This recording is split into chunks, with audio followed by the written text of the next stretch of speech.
Out of nowhere comes a performance machine so sleek and sophisticated, it doesn't waste time on the wind, it slips through it. A machine so powerful, it out-accelerates Porsche 944 and BMW 320i. It is Capri, with its 5-liter V8 option. The exciting new Capri, designed to move you in a powerfully new way. Performance, selection, and personality to match yours. Mercury Capri, out of the ordinary, but not out of range. Well, the floors are done. And it was a pain in the ass, but I got through it. All right, guys. So as you can see, the after of the hard work, thrashing after work, we get solid floors in this car again.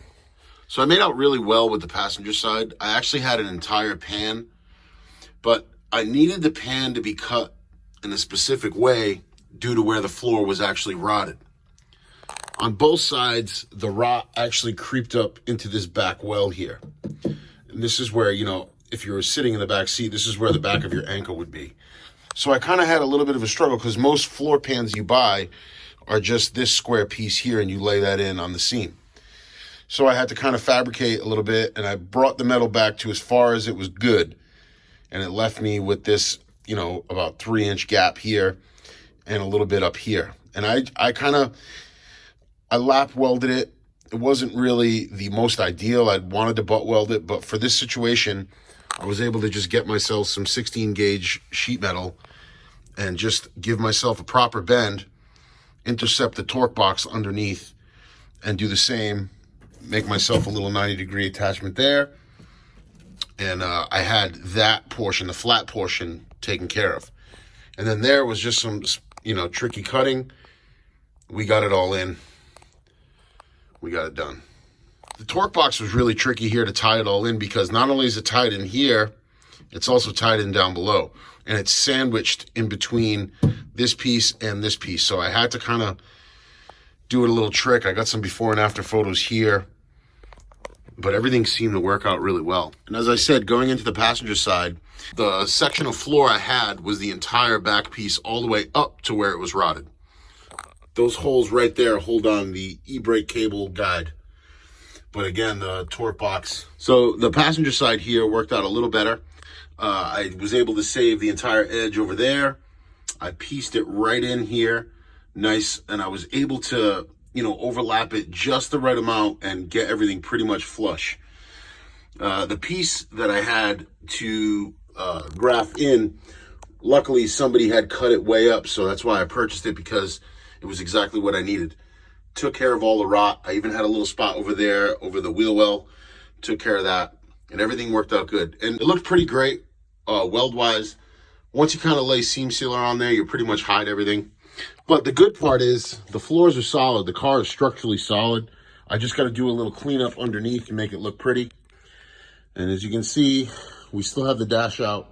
I'm going to talk to you about the next phase of the project. So as I said, we're adapting a mod motor and all of the components into the Foxbody, which is nothing new, and I've actually done one of these swaps before. So I kind of have my head wrapped around what I need to do.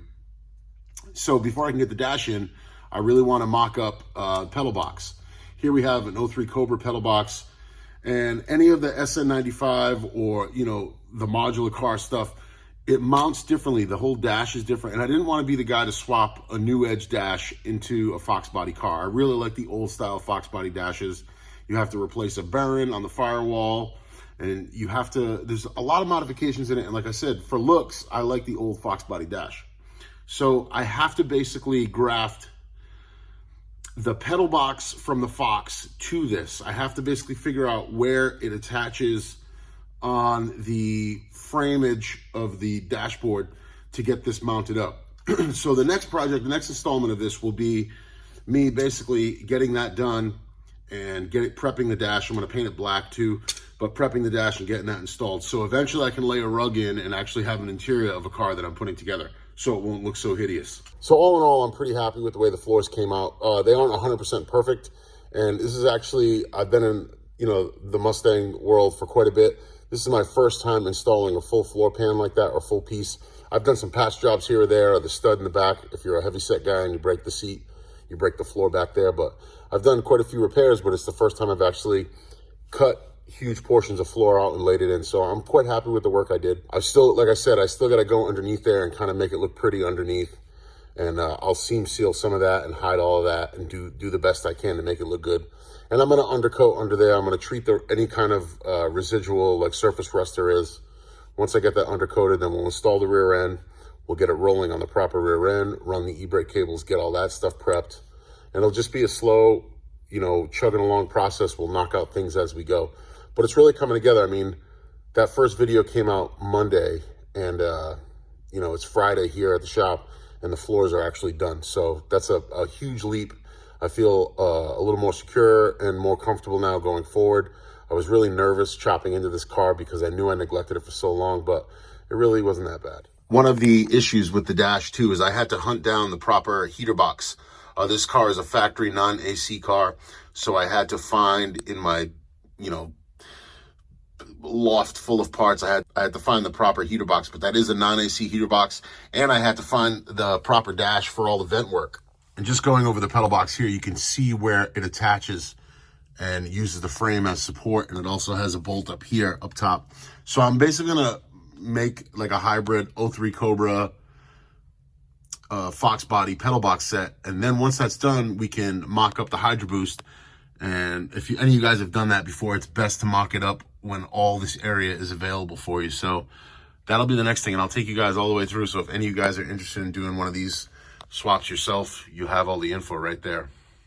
I think right now on the car, I think it's just a regular 87 to 93 master cylinder and brake booster. So that'll all come out, and we'll really spend some time and get the Hydro Boost mocked up the right way, because when I did it on the other car, I kind of just made a little excess room, and you know, I could have done it a lot prettier. So that's what I'm shooting for this time, to really seal it up and make everything clean, installed right, out of the way. So that'll be the next thing. But all in all, man, we're chugging right along, and I'm really happy with the way this is going. So I'm super tired. I put in some hours this week getting this done. Again, if you guys are just seeing this video and you haven't seen the last video, basically taking an 84 Capri RS, my first car. I always loved the Mercury Capris because they were just different, you know. But taking an 84 RS, and I'm doing a 4.6 mod motor with a Whipple, 6-speed, straight axle. I'm going to be running a Holley system. And yeah, it's just going to be a lot of fun. I'm going to take you guys along every step of the way. I want to document it for myself, but I also want to, you know, make some content for the channel. But we'll talk soon, guys. If you dig this stuff, please like and subscribe and all that good stuff. Check me out on my other YouTube channel, The Riff with Nick 70. I'm a guitar player. If any of you guys are into guitar, I'm there too. But I just appreciate everybody checking it out. I appreciate the good vibes, and I'll see you on the next project. Peace.